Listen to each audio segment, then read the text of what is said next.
ये गणेश चतुर्थी के लिए जो प्रिपरेशन की थी वो दिखा रही हूँ। ये टेबल है, आप देख सकते हैं, जिसको हमेशा मैं यूज़ करती हूँ। हमारा स्टडी टेबल है, उसको कवर कर दिया हमने। मैंने कुछ वाइट कपड़े रखे हुए हैं, शेयर क्लॉथ्स, जिसको हर बार डाल देती हूँ। और ये जो है, मेरे पास एक येलो कलर का कुछ एक्स्ट्रा फैब्रिक पड़ा हुआ था, जिसको मैंने यूज़ कर लिया। मोस्टली मैं पूजा में येलो फैब्रिक यूज़ करती हूँ।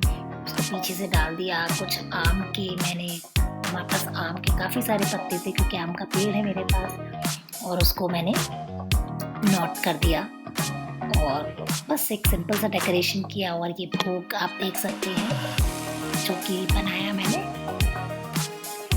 तो बस ये थी मेरी गणेश चतुर्थी की प्रिपरेशन जो मैंने